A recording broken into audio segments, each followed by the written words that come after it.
Vice President Dr. Alhaji Mahmood Bawumia e de atuja so don for ya dom a e kina Kumasi kejeti adwa no omumie na ma no enkonkodi omudwa awasansem na mu no sofo hwe mangani ahode ne asusem so woni monyamfo Matthew opoku prempen so wode nsema anika ensema da kwa madwadifo bia wo mo wose adwa no mu na national chairman demand is amanyoko no de atoma mpani na nado danko akufo ado wachima pese bema board anim se na pamfo no amoye adwuma o Jubilee House no edoso dodo no wonte so titna ne dema endi amanyoko na so no wakasa no akire mu se wo mampanyi na nado danko akufo ado na mamu no kankan na proyenko na ahyemu ma endi amanyoko no mu kro no a ra no mo pempie de wendi amanyoko no de mabusia wo ma hyase a onkrato mo kokofa wendi amanyoko no mu no wo mo esa ede eko na ado ani chacha tamale south abato mpesua so a ne yetete ene se Haruna Idrisu aka sini people so bien ho mo betimetu no ewo empesua no so mrahye bedwani bi akasa wose wono de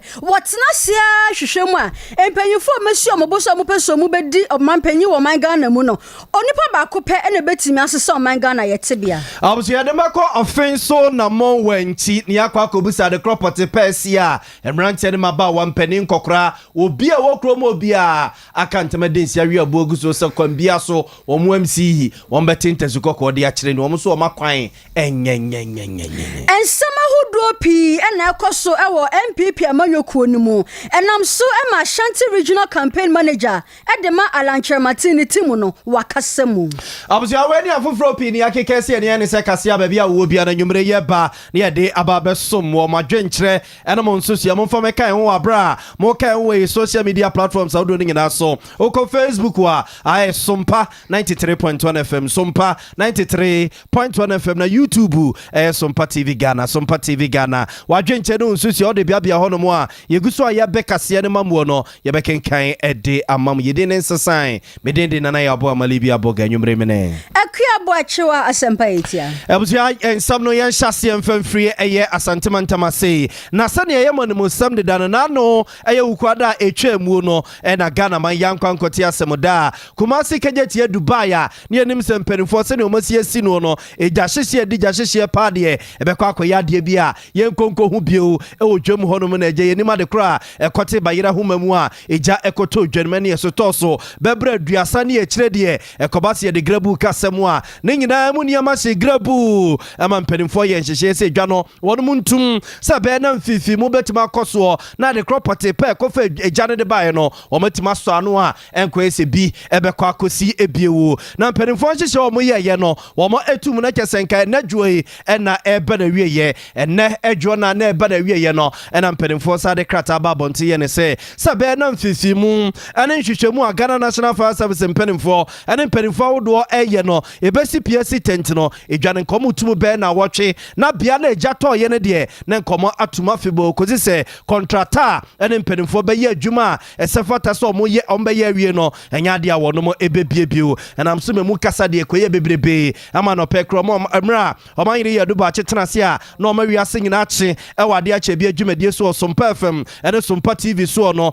ne na ekoso eye kejeti ahono mu nyina adwanifo na akwa akobodompem ho ebikuta tonton sansan ebi aboboko jeya na omonso mo kanyina ene so mo dwade omudi no kejeti ahono no eye low ne bosia ene omudi digwa no entempenifo ye omadwe so mo tudwanam no matum saa na ne bangefo ena enu omo ebeche ayam so eba sey no na dika ba betodwasa no pa no Vice President Dr. Alhaji Mahmood Bawumia obekọ honum no akwa mama ne yakọ akwa chechi omu re na ne abaiwo ede mama no de ato omanim na Vice President duru honum no ena de to adwadifo nanim se wone Ghana National Fire Service mpenimfo edi nkomo ebuso ma de property a ekofa agya ne baye emo maka kire no nti waka kire management a omo ehwekejeti adwa no so mpeneto empene no abia echa no pako omumie adwa no na ma ntimi nko no mo enkonkodi omudwa so enye electrical fault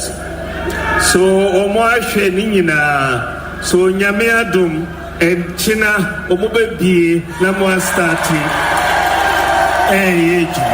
de toso mienu yeah many president ya kasa ana pay before mebaha ano say minch kanchira mo say mi onim say shops a ehie no mohia moa enso enti abai behwe report no wa na ya boa mo na mo etime aye mo ejuma ebe boa mo enti mi mamu nyina shedding na yebe report investigation nyina ba yedi recommendations no ebe ejuma na mo nyina mom taechi na yenye na bibia nkosiye Abusia from Dani Ranua Neseno Vice President Dr. Alhaji Mahmoud Bawumia yetene kanwe yamra ene okosra mano ewo Kumasi KJT Dubai na odetu omonim so ne Ghana National Fire Service mpedinfo edi nkomo National Disaster Management Organization a etweni tiaka ne sedan bo mpedinfo wonu omo edi nkomo amoma kade crop poti ya ekofa ejane baye enye electric sembia intine kese mano se chino mu biedwa no so omo nkonko tinemu a enkofa ahaw bia ma anu ntino waye ne se hey management no nyansese na ekira no pako omumi edwa no ne ma no entime enkonkodi wo mo edwa na nu ache sama kaya emre agya no ekoto odwa ne musa no ade ba ko a na akwa ye ake oba yesi eye ade crop pot ya ekofa egya ne baye ebinoma ekoye ne se electrical fault ya yesi extension bio se hwan bi a esi wodom ne egya ne kokoto mu na ma ne yo madwene so omodo omo ntuma ekwa akodum no na enumuo no ene so ntuma ne mu a amanfo kamba de enu omo solese ne ade na esisi wodom no egya ne ekotuto mu a egi wumsa ene vice president di tuja so ne fastest for na di nkomo amoma ka kire ne se eyobi ene na enu aduane e odwom hono mu a egya ne je ne nsam saa no omo ye omadwene so omo do omo ntuma edum no a egi womu a ehia amanfo stores saa no wasere wonum se saa de ne de hwe amoma ama ensi ebiu ye ba jom haye ayo ho sama na die bayo asema betu ejom ha enti na ibaye asema etu omono atu yenso beto bibi kamwa na akame na akanyina enti na maibahano mebahano so yedimia ko chire bibia ejano to see no ye 33 shops enti nebisa fire service for any nadmo for say eba na saying adenti na ejai ebai omo church mu ne krane say omo investigation no omo hwehwe mu no omo hu say obi nua eduane ewo ne shop mu na oto ponunum onua ne gas sa ohona ejana ehye ase obi nua eduane ewo ne shop mu onua ne gas sa asemi oho eben ho no so nipa ton chemicals carbide turpentine and gunpowder nyina eben ho nyina entina ejano ehye ase muhu se explosion so eba mi ho nyina wo munyina migim se mubedi adansi se fire service any nadmo omoye adie pa because omutimi stop ejano na 33 shops out of 8,000 na ewo ho Abusianti we Vice President Dr. Alhaji Mahmoud Bawumia yetene nkanu eja ni twi no woyi ne wanwan no won hyeda nyade papa ntini nyina eye ekwan a eja na efa so ebaye en wo chese Ghana National Fire Service mpenimfo chese omo mfisi mu a wonoma aye na chese maami bi ena na wonu aduane ena aduane no kokoje ne nsem a omo ye omadwene so omo do omo ntuma edum ja no ene jane ji wo mu a ekoso amanfo kamba de no mo solution mu a ekofa asem we nyina ba ye na ne nyina mu na Ashanti Regional Minister Yewra Simon Osemensa esoso ede nsem kakra tudwa wo ye ne se owugidie ewa rehemu pa said ya be eyare hosam de na so ebeboa asesa niema bebre ewo kejetia edwom ho menim said yes ye ebetimi aboa amansakramu bebrebe aba ekwan a ye fa so ye adwuma ewo dwom ha na medamase ewo abotre a monya abepem samre yenim se eniema na moton a modididi na ebi ebe nena nenum ani ebi a montimi madwum ayade a having enti edamase ewo mabotre no asam si ye no enam se menamisi o mampani anem ewo mante muntino ya wada no meba ha ema medibani behwe na sani na afi no madum jana na enya nu yeri ye ka sasa na tia ke mfa be na nsabi ento ho na omunya hwehwemu mi enhwe sani ebe ya ejanu nsan enhyase ebiu etimi ba that time no ka say me jino mampani abedi atri no mampani anemu na mede eba ha yewie ye no local government minister oninsu tu ni deputies mienu honorable Obi Amoa and honorable Colin Steve and I had the opinion oda atoyire nchem anono ono so ka ho a ombaye we aya Ashanti Regional Minister Yewra Simon Osemensa ene yetene nka no ne nsem nyina ye se wo gidie se de asie areho ha dwene de na so de nsakire pi no a ene beba kejetia ho Omampani abedi akire Dr. Mahmoud Bawumia kopie mu ewo KJT Dubai no enye ono nko a na koye na energy minister ni monyamfo Matthew opoku prempen so ka hu bi no ono na ode to adwadefo ni na enemu se energy ministry no eya nhyehyɛ ya mapabi se ne ebe ya yie ebetumi atoyie wode ka hu se ni mu enemu ya wo hwɛ so obema obia prepaid meters se be yo madwumadie no ebetumi akototin na ke bo pai se ebi sibio Empire said a torrential BSC and a traffic for it here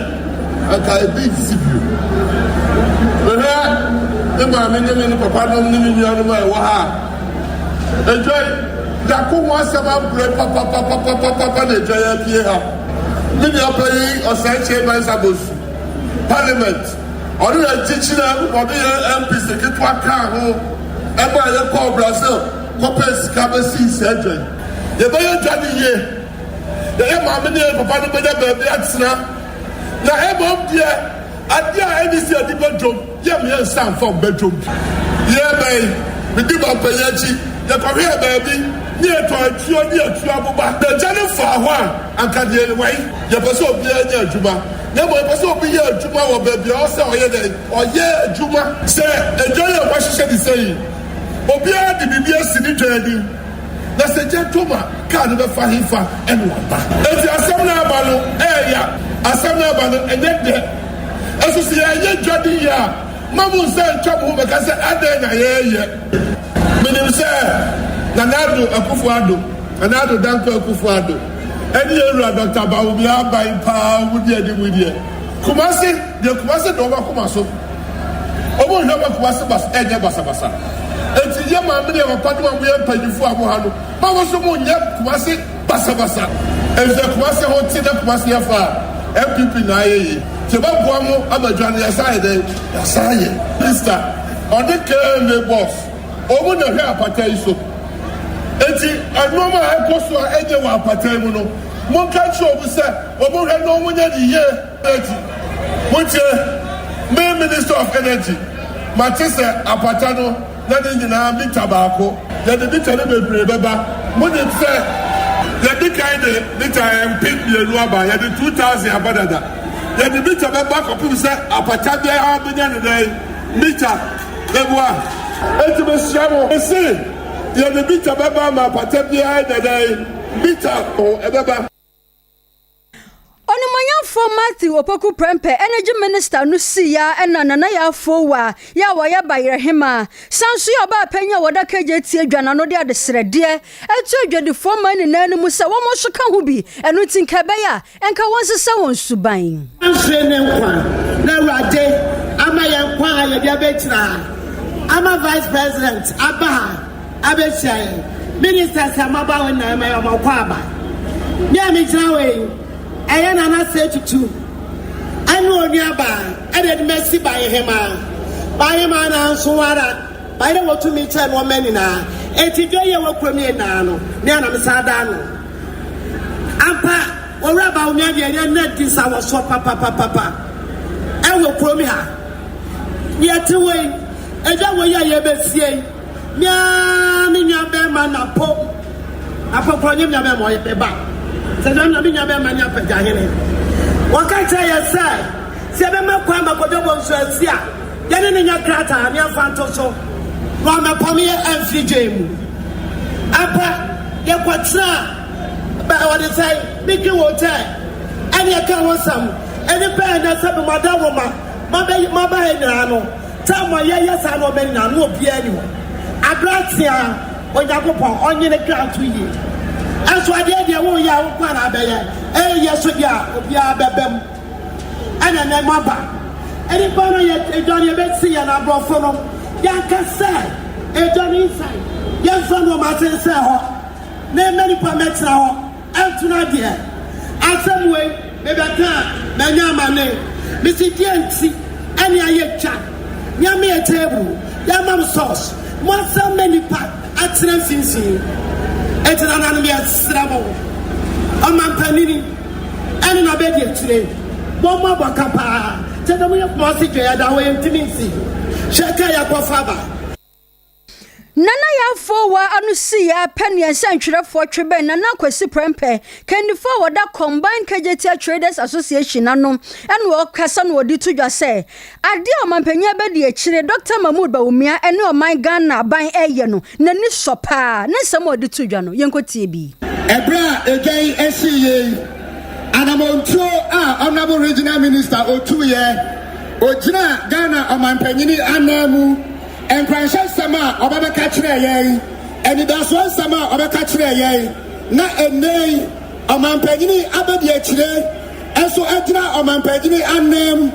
na onu so abeka omampanyini anu disam edi akire no me jira kumase agadifo nyina anem ema yede aseda combined KJT Traders Associations eni ahimafo nyina edi aseda eni kabia Ediasi omampanyini abedi akire so amana kwato omampanyini ene na pamfu nyina yesa da vice president ase se wa sha nsa nyame adom akina omubie ejano ede amaye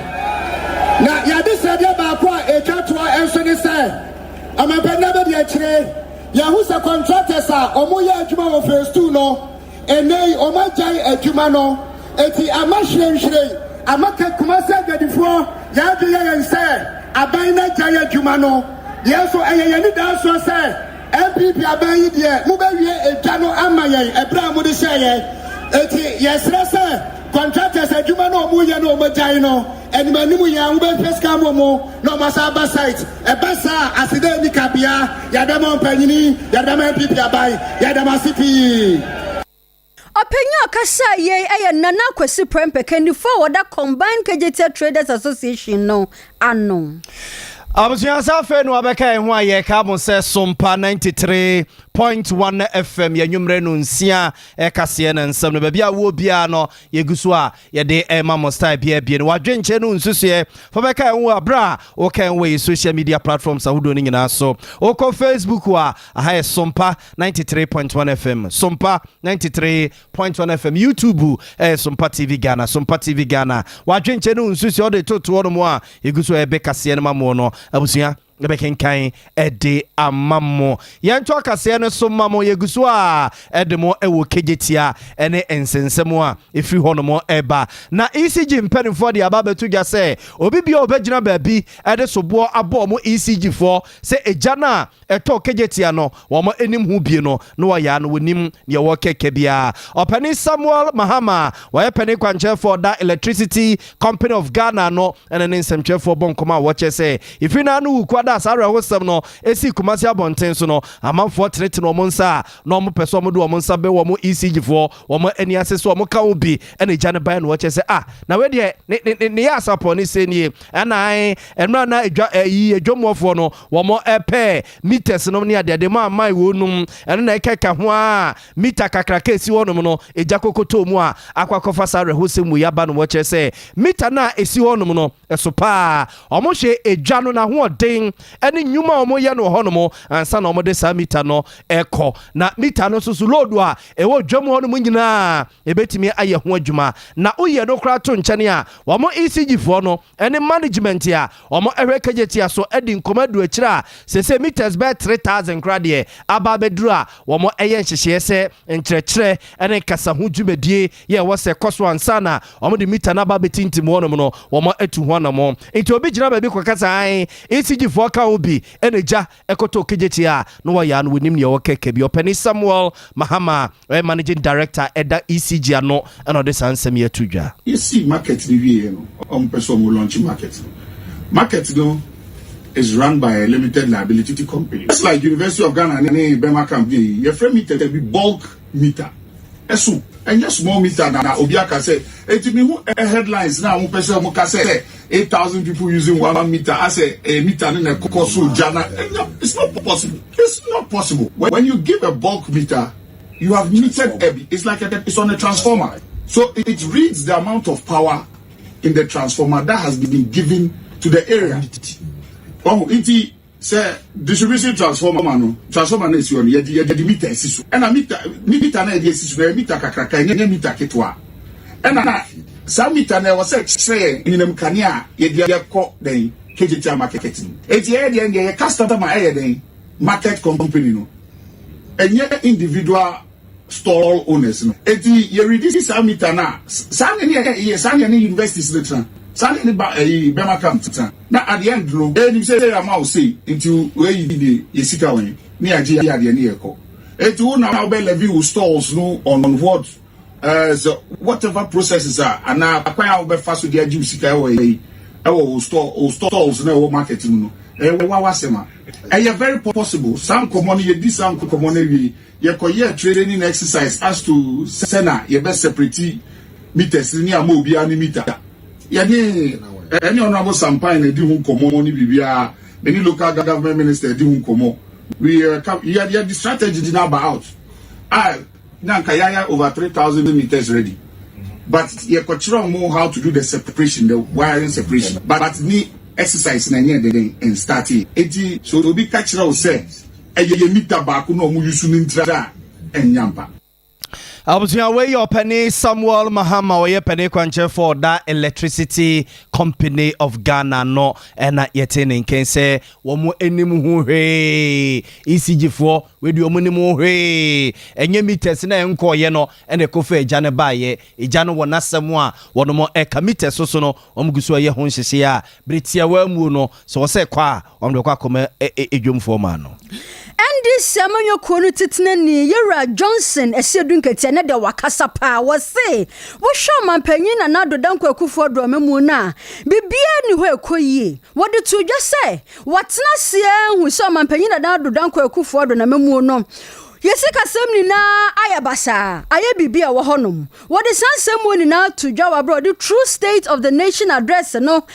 to dwa ho na ne ye resi edun ketia ka se wo hwa asya hodo e hwa mapanyin na dado danko akufo do memu na se a wotimi hu se sika samo bibia atete apansam na we na so mapanyin na dado danko akufo do sori aya wo ka se obetimi ahwe ama yesika sem etimi afa no tuma afra ne dia ene nini na eya memu ni amanyosam kasa nko a kasa we ni na efri onimonyamfo Yera Johnson esiodun ketia ho ene wode to yensentwerefo ni yentie ne nsem ne bi. A nation of many living in fear of where to find their next meal, leaving many parents to endure sleepless nights. The true state of our dear nation no longer lies in flowery speeches laced with political chicanery that never accept responsibility for anything. Neither does it lie in the abstract theories that blame personal feelings on events that have no significant impact on our lives. The true state of the nation is when a ball of kenke, which used to sell between 50 pesos and 1 cedi in December 2016,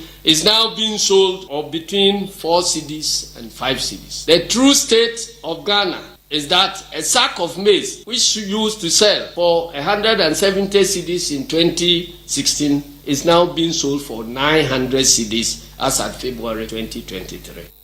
One fancy who Yera esiodun ketia side to just say NDC amanyokuo no nko na betumi abeje oman Ghana efru nko asom ne ahokyira yekomu. The true state of our nation, Ghana. This is what we feel when we go to the market. This is what we feel in our pockets. This is our everyday reality. A reality in which babies do not have vaccines, leading to a measles outbreak. The youth do not have jobs. The middle class faces imminent extinction. The elderly are being deprived of their life savings by the very government that swore to protect them. This is not the Ghana we deserve. This is not the Ghana our forebears toiled and sacrificed for. The NDC shall not be complicit in this mess. We are determined to work assiduously with the Ghanaian people through our superior patriotic policy alternatives and impressive track record to rescue our dear nation from the abyss. We are certain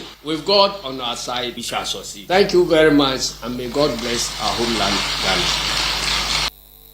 NDC amanyokuo ni titine ni Yera Johnson esiodun ketia. Na yeguso de mojina Yera Johnson esiodun ketia ntuntum nyina Sergeant National Chairman NDC amanyokuo no ne true state of the nation's address oyeye ewo enkrapumpune mantem no ahom na odi tudwasa mampani na nadodanko akufuado wachima PS ebe maboda na mrante ne na pamfo a wono omo eye adwuma ojumli house no edoso dodo a senka oteso a sensika nyina enkebetimi dia ye bibi papa bi ama oman no akonanimu. Further evidence of the waste of scarce resources can be seen in the many needless political appointees at the presidency. In the midst of the worst economic crisis in living memory, the president continues to make ridiculous and superfluous appointments at the presidency, such as Youth Ambassador for Diaspora Affairs, Policy as Chief Executive of Public Sector Reforms, Overseer of the National Cathedral, Church Relations Manager, Diaspora Church Mobilization Officer, Policy and Coordinator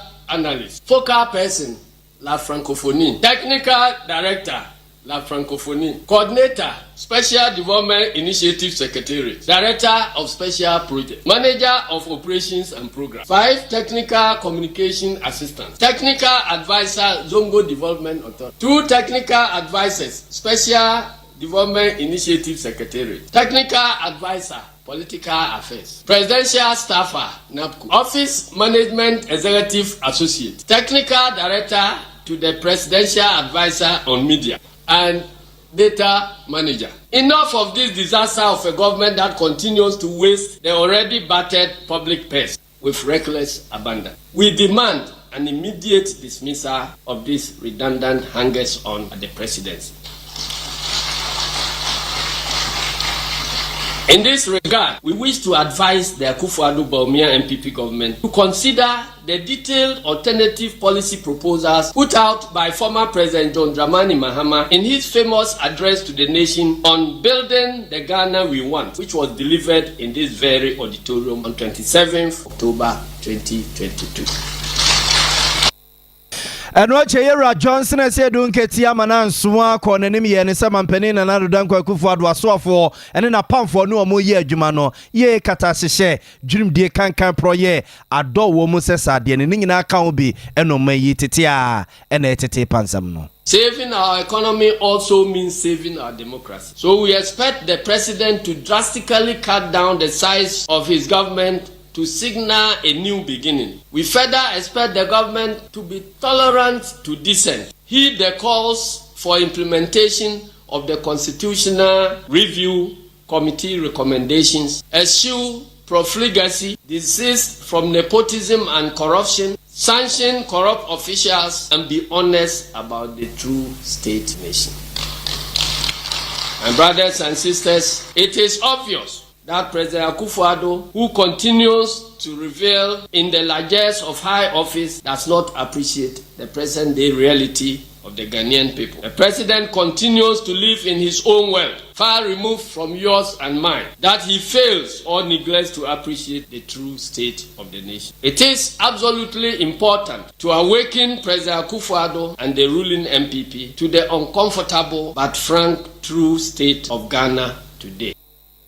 Johnson Esedun Ketia National Chairman Dema NDC Amanyukuno. Onimunyafo Ahmed Ibrahim mrashebedwani de momanfo wo banda bato mpeso aso no no so na ye deputy minority chief whip opanyi yakasa no kire mu se wono de ka ono nko ade a enkomanpanyi dada John Dramani Mahama ena nke sande ni besiso so maye omanpanyi a wobetimi abo na ho kire ye komu no ye firi mu wo so omanpanyi dada John Dramani Mahai wonimde wo san wonyansa enu hyenhunu mapaso obetimi abo ama omanga na yesika semetimi Your mama will be the best president ever because he's the only person now. Why vice president, Abeye president, Alusu, also Babio. So he's coming to correct the few mistakes Kakrabia may own. And on mine, dear, experiment we have the experience one, the practical one. Onoa Oshebwa Oye, he came as a communicator. General Mosquito Air can track record on communication. 900 kilometers from out back from Ho to Boko, then to Yendi to Tamale. 300 from out back in Accra.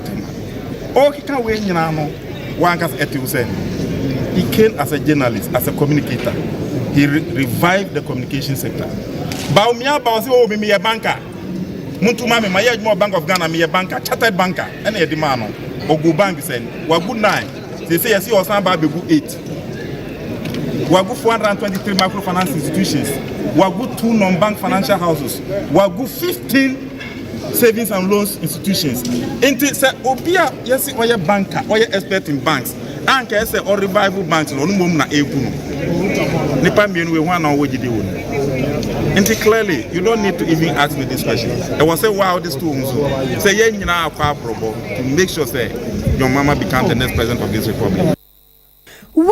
Mrashebedwani de momanfo wo banda no asan ye deputy minority chief whip onimunyamfo Ahmed Ibrahim afa no abeka ho ye ka wo se Sompa 93.1 FM yanwumre no nsi akase ne nsam no bia wo bia no agya yeguso ede mamusa bia no sa oti enka osunyane ne mpatamu a ahafo bunu East Chimankransa ene ne mpatamu nyina aha Sompa 98.9 FM Sompa 98.9 FM adwenche no nsusie fabeka ho abra wo kan ho o social media platforms awdo ne nyina so o de ba yeguso aye bekase ne bekenkan ede amamo yento akase no so mamu ne mom yeguso a ede mu NDC amanyuku na tena ye na efina no memenda ne ba na NDC amanyuku ne ye se ra no mu a omopeso mu DMP e NDC amanyuku ne dimu a omo ekofa nkrata no omo abiem ato no mo so bia nhase emfa ne nkrata emra efina no memenda ade achi enra kwasie ene dwo omato so a ede nkrata ne ko my Ghana fa na nyina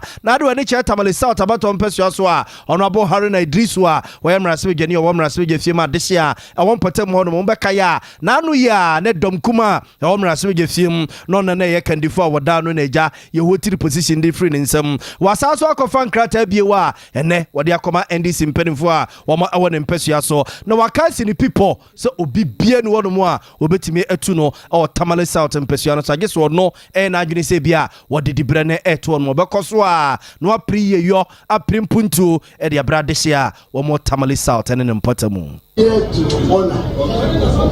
the NDC party constitutional requirement of filing my nomination as the NDC unbeatable candidate for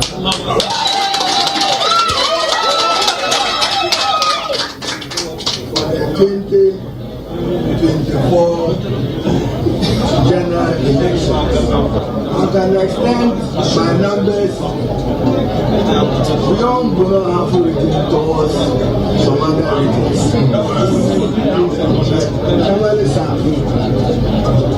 the last presidential parliamentary election, made a significant contribution of 69,000 votes. My pledge this year with you, with your assurance support, is 90,000 for John Mahama. Why Mraswe Jenny or Wamraswe Fima this or more Tamale South about on Pessia so nanu ya Edom Kuma ne Wamraswe Fim non ne Kendifua wada woodman honorable Harna Drisu any attending can we amra na ene waden in crata kwa command penning for or Tamalin in Potamun workers in people so be intimate no I just on my argument say what did the brand to no more I'm a for ababe to us so you saw when this yaman you call him and in Pessia who was so a random fan crata send ye normal Kekani city or Momodu Omodieko or afinom so mo bobo mo ede akososo no ye de ni ediechi na ye free tamale ye mra santemantema sei ye de mo etwema kobosomche abato mpesua so ndc amanyuku ni dim ene party ne mpedin fortrance woni akofa nkrata no ebi ede omo de ekoe kwamredu enana owo honomu a de ekoso nyina wode nani ediechiri yenko ye ne kwamredu enkodi nkomo kwam majoe Ejo Libya. Na enena bosom chete say NDC womo ekofa nkrata na omode ba ne hot say pa. Ononyamfo Ibrahim Boache Asante Boadu Asante ono enne okanipa miensa ho a omode omonkrata oka enipa ono etoso nan a omo ode ne krata de koma NDC amayoku omo wo bosomtwe NDC amayoku no mu party office ne na minua sadia odi kan akamasmine to ni behwe ononyamfo echemu a ono ankasa oyo abranti wa wo wie school na se adwuma ho ayeden ama no e wo man mu eno kire se o man mu nhihia na ekoso no ayeden papa nti pro nya akwanya otu kwan no oye na Jesus wanya akwanya no watu kwan no kosia de dia ene ne man mu obaba na fi bapra manyokuo no mu Frank Atube ewo emrese bedwa fie na fie waji akwanya de fiewura dutum nsem ewo abosukwe ho na watumi ababwa mebuna okwo mpotembo na yenua Ibrahim Asante Boadu ene woni yedi nkomo no okasem bebre ekyerese sede ye ya oman no bebia kodu na obabusumtwe a mpenifu ahuru bebre na wo hono mu a yese busumtwe etumi kora ni wukyerese na mebuno mo so yiye no nyina entumi ankobasa eni nje no no wabai odin sesi no process abi no o wabeji akwan watumi apwa woni yedi nkomo no okasem bebre na yenko chi sede a osi ade nsem no achuda sede mu nyina munim busumtwe na mefiri ahanso eye MPP for mpiso aso ama mo hwe sede na emasi koso wo busumtwe a we de mefa mo nkomachi mo kra mo hwe yekwan hu asem ebudumadi ane se meboa na maba na me youth na ya adwuma na yatimi age aba na free MPP for nsem se be ya betimi de hye papa beto na o man ga na afa ne ntuma pa afira tama meti a minya ntu kwan no na manage business ho edwadie ho na sabi na me kira de me ko kira de ba na masan be ye kakaka so be menya sika de asompo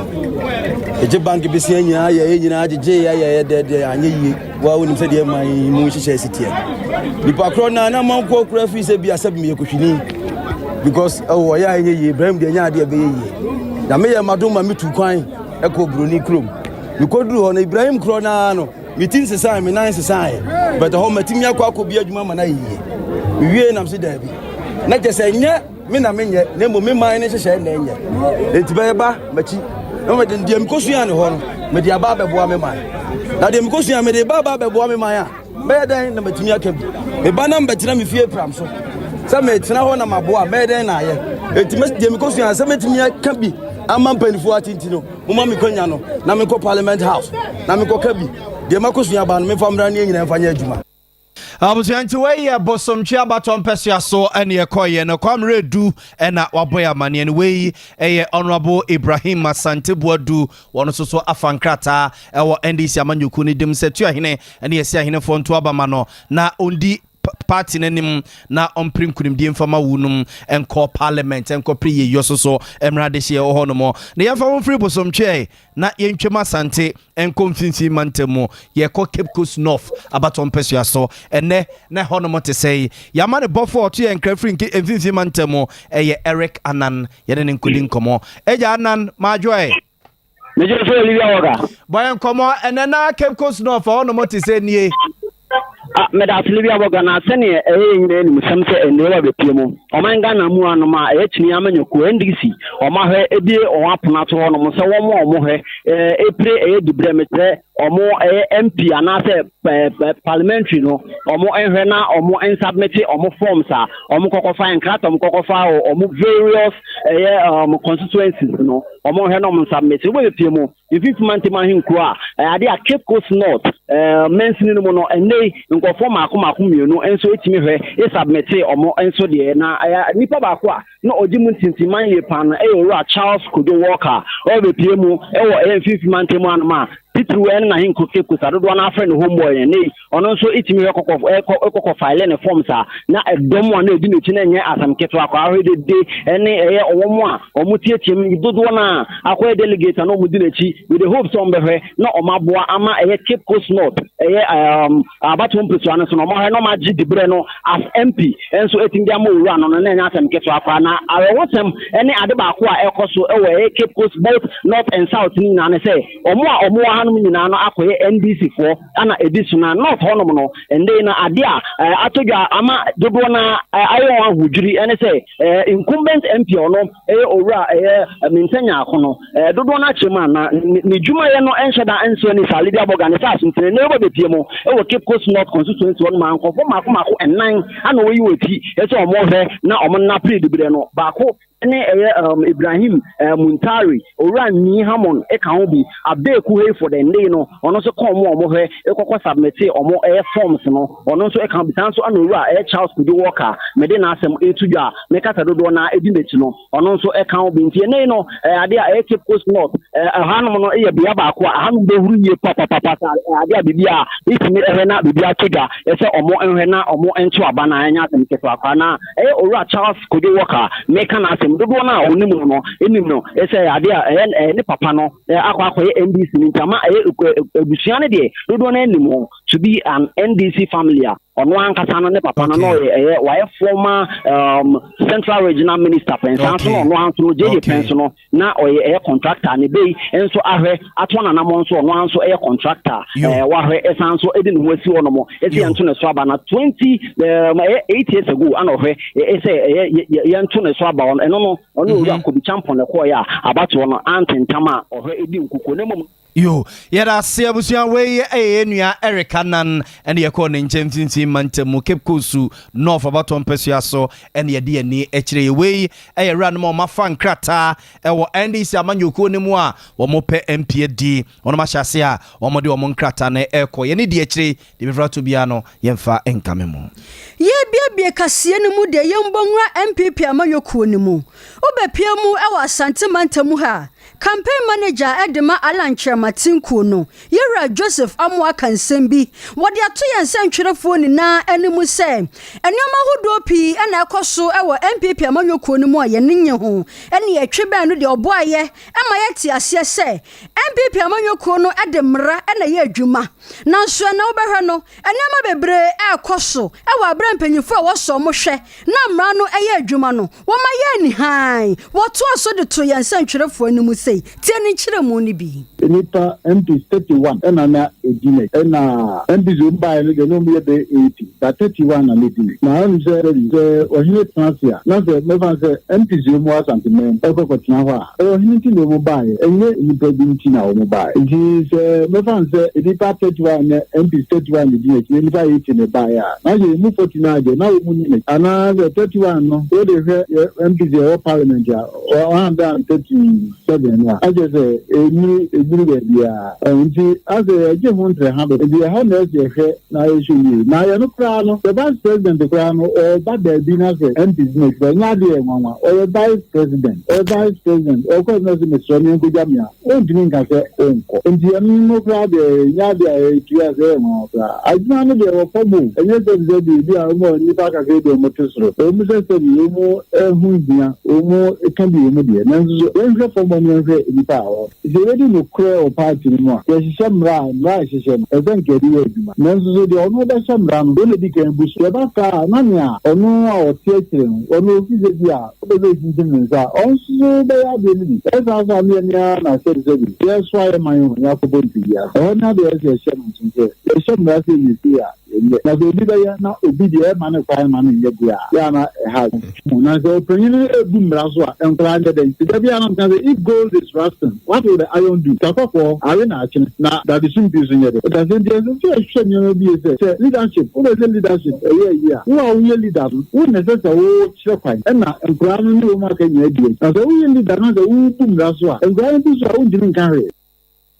Enchiremu way every year Joseph Amwa wono na ba santimantemu haseya woye campaign manager edema alanchira matinku no ya famu free osono ko kwa pipi amanyoko na tena ye ne amanyose mu kakra ne famu nko offenso eye na mo wenchi ye wo offenso south abato mpesu ya so asantimantema ya ni atete sa adehye won potemu no mo akantema dinsi awi abu oguso akota fru mo omabatwe sekwambia so mu DC ono abo Kingsley apia de betini ne so ntezu kokko ne nyina ye wo makwan a atete apansam ya besi ne wo mabonwa abonwa ma DC watwi na ni se penimbo ne bia wo yin from aboni wo VIP bus ma wo mpɛ wanse mabua ene mpɛse waba na aba behwe aba besiesie dia ma wunum omokra de omo se nya kotale no omo peu nya kotale kura DC enkoto bia petro na omo fa ngu omo excavator no a esi assembly honum na janke metwa kwan no so kakra ma omo na mo matimi akɔ aba omo mfudie nom ne ade a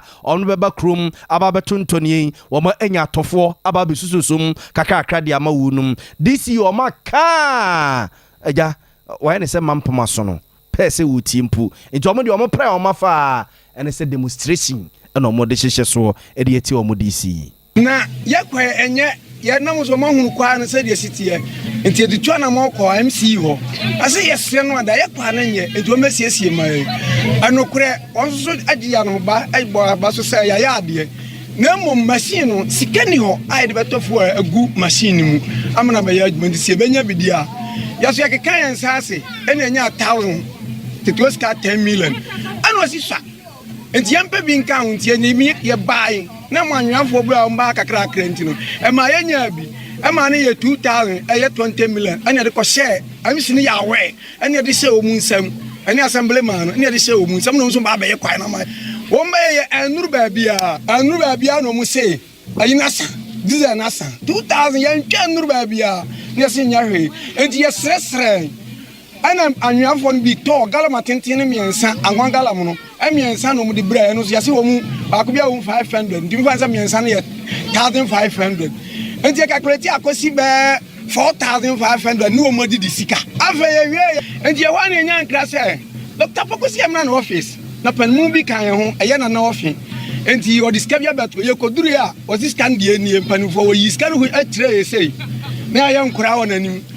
scan de odi aba na so asem ka ho ni say a o say MC say machine enye na just machine enye eno ma ya say 45 million ayete 12 scarf water and scarf party for no already ono bo apia MC no ade afa so no a wo sisi ya wodi di atem enti ya pese gina so ne kase every time but kosi B C B bia wo mo yama enti ya sese ye kura ye mpe party bia wo mu biem ase obia baba so be campaign obia wo ko ya faso okumo kra naba yanga se ba chutio ena so da faba boy yan chisi ka ena so da faba boy ye modia ena onyina tie da bia na mom de ba ye dia e wo ya tiri abusuanti we ya adehia wo mo ewo offenso eye na mo wenchi we eye mpenifo mo boabo ma no mpenifo wo krum ho no yete wo mo nkan na adehia ni bi so e de kakra se esoso no a wo mo de fa so na nye yakwa yi nye ya to petrol gumu so a petrol so a mo ntimi afa anya hwe amaye enti petrol no a ya mo de to ku mo na mo ntimi afa anya ne de mo fa ya de mere ye afa su du sa beto e beduru ha ya na kuro fa so beto aba de ke bitala ka de besi ha ya nya ka dia no ya kania no na ya kania mo na ku so anya ne e ko na ho de ku wa ta mo de ku mo nya hwe maye no ase ti kuro mo ha sa ne ka se hu hia ma abai enti yeso ani abai ni twakte se ya fe we e kwa no nye emba kwa wo so a dangerous omo kodwa enye sukufo emma nkro tiko ma nyina kwa etuko emma sakuro no enye nti moto ne bobo ya nkwa ne twen na de ahwe ase ni epra na ye yi eba nso ba ye em se mfie ado so kakra ye hunu de ekoba enti yakwa ba mpanyimfo yakwa omo se afidie no de yakoye ye kama ne mo akase e benya fuwe skani cancer enti enia baji skase de wodi kai no skani cancer bobo ne chop money am pese 45 million for 1005 ekwa no mde afidie na bakuro no mu ombe ya adwuma kakra be mo ntima nya kwatakora de afidie no ay hot afke fitafo ba ho a omo se afidie awie ya tam gallon be se miensan de mamu a omo si kwan so koye be se 50 years Abusuanti weye aye offenso na mon wenti ene ekoye ya adesie no ede o makosem o mahiasem o matete ene o matepo ye o monamu ede etu ye nimu no modisi ene o mo kyerese demonstration a o mo be ye de atia no no enya asem ketwa abusuanti akase no so ne enko o ma no so ne ne doctor edu anane entwi enkodi enkomo abusiama manitua ye merewa ne ye nkokora omusika nkakran na omode emama ban so aban ase ne bondo ne ade edu baabi a na so afo wesika sa no ntoto so pese wode ne nsa kokoto so no eho nkomodie ne eho dompemo koboye ewo Ministry of Finance ya edu baabi ko no moto a Finance Minister of Parliament ansana wo yi omo ade afiri mu no ade ba ko a ekoye kakra wo montem ye se Finance Minister ne nyintum se ebreso so musika no de bema wo mu a obetuatua de amom no ye tete se ba ko eso ya aso she date se obetuatua ne ade no still ya se wi no ebi akamu a wo mu esa kasa biyo ne dok nkode nkomo dok ya mawajo ya me de majima se ohun ye urade adom ya me adom na ye se musika ne still ya sika ne de se ne abai etuano no yani yehu ni rikan no yedika no na se 6 February na eba na ba ko so 13 February na sabria o kan se obetua no na enim se 13 February and 6 February no na sabria no so na 20 February de so aba na 6 March so de aba and they bonds are amateur ebinum so interest e was abre na emu so ebinum interest so edru ade enim say o kan say a free 13th or best start etuare ne enim 13th no ba e wo akamu nyina obetua as 13th re antefe and a 14th ye press release and a ban no so ba be kan say obetua na obefiti ase wa ma instructions say inviti ase ntua inviti ase ntua no ase inviti ase ntua mienu pe edi kan no ege se ni aka no de o se akiri e no de ho asem ebeba wa fiti ase etua mienu na edi kan no ampa then so the aka o se akiri o de ho asem beba no yenti ho asem bia e na yen so e de yese wa yi free mu de necessary utia esika no mayen eso apa utia emayen esese wo hye eda foforo bia ebise ye de no de enkokra ne me wan de wa yi afiri na se wo yi afiri mu a da kire se wa ka se ye de eka wo de no woni ho asem bia wo beka wo betumi ayo ho adwuma nyina enti na fanfa yanka wo mu a wo pese wo ye exercise wo eka no ho no enti se wa yi afiri mu a obroni se wa exempt en dia they say it drew her penuatua say they now ye no kan no enti ya ma aban say so oni e di no say ni oni e di dia na ke say aseni aban emu say oyi free na sɛ wayi afiri mu a ɛnyɛ saa na ɛsɛ ɔne yɛn ɛdi no ɛsɛ duru ha pɛ no atua wayi afiri mu deɛ ɛsɛ ɔduru ha pɛ no atua nti yɛtwe aban asubin aba so sɛ ɛnsɛ sɛ ɔyɛ ɔkyena mɛtua bio ɛduru ha pɛ sɛ ɔtua nti ne yɛaka mu a ɔntua no animanim a na ɛfiri hɔ kɔ nso ɛso apa a ɔntua sɛdeɛ na ka no ɔyɛ no saa na ɛsɛ ɔyɛ no. Doc na enya last week ya na moma na ekosi Thursday a wa kra ne udi nkoma oji tum se wa hyasie etuatua ni tua no na aye sope otua bi gya bia na there be no me say ono aban no ba no me say bra na ban no kasa no na ne kese otua maye no edoso sen mienu no eno ono aka se mienu no na obedi ka atua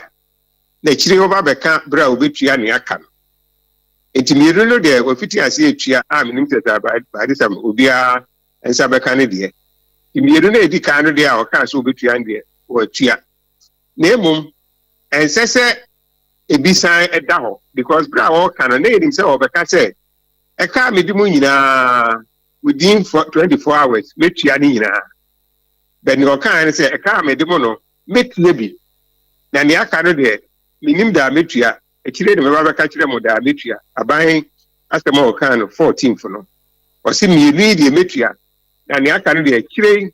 e da meba beka kire mo da metua nti ero de o meka da o betua nti aban kata se mi tua mienu na aban na enim se enye mienu no nko ana wo ho mienu miense bi nso ka ho aka ese otua bebe no de o se akire e no wa beka ho asem e no ye ka se da bi ese so ye ne sa wi ye firi mu dia e di ho ana ese otua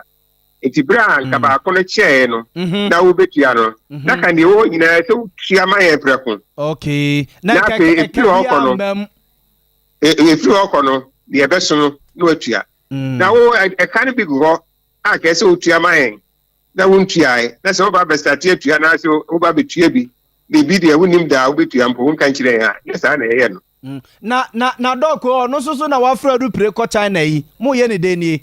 na se le onye ono kwa ni Minister of Finance o ye close door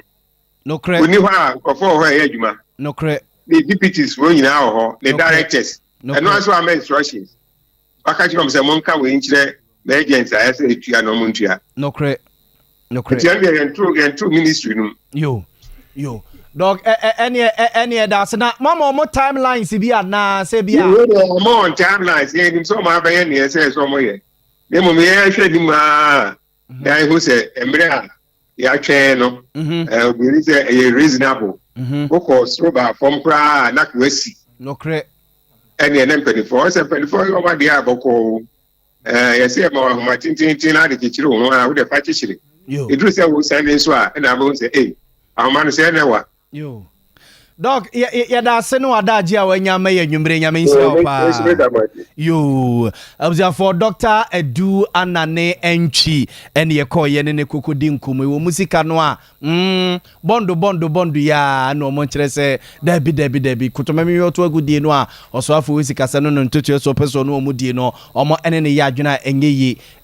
kadada no ewom no wontim firi ho no mo ombebusa wa wo so kra no nim da cropoti a ubetimenye sika na tuatua de ama wunum na eno no ye noa na se ye chiye na amini nto mo de no mo hwe ni mu a ene so mo nsa ebeka wonum esika amzafo e gina we so na nwumre yi nsama eboabo no de besom mo no ye de mo esi ha sei na ya sore na asem mpeni pa ba okay mo messages kakra ye mo bosoma mo na yenko Crispo fufuo o say the true name why true nation you ono so ne de no bibi kaswa or the ebibai Hernandez eye Fidel Hayford or so me ajo edi frita de kwasi mintim Zebiru kaswa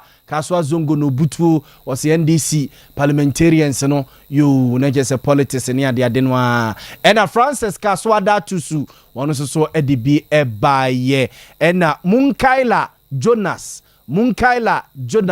esoso on the thesis no betro ne o Munkaila soso dia wode ebaye enono na nakwa mu aboaten Ablekuma Central wasi aka Dr. Alhaji Mahmoud Bawumia eba na a good move ena vice president eye ne nano pay no emra obehye se Kumasi dwano mumie na ma no nkodi omu dwano Amisco Spelele Kaswa Amisco Spelele esoso edibi by Prince Pablo or say the energy minister no were smart esaso intelligent pa teacher Kujo Tepenyina Siso or say nchia enkoma honorable Eric Nanajima Prempe Nadmu director Filippo etimetim antimagisto wa opposite SDA school no and on the debia obutu ono so edibi ebaye na nekua mo aboaten esaso ebabiu abuzia yankwa wanhwe a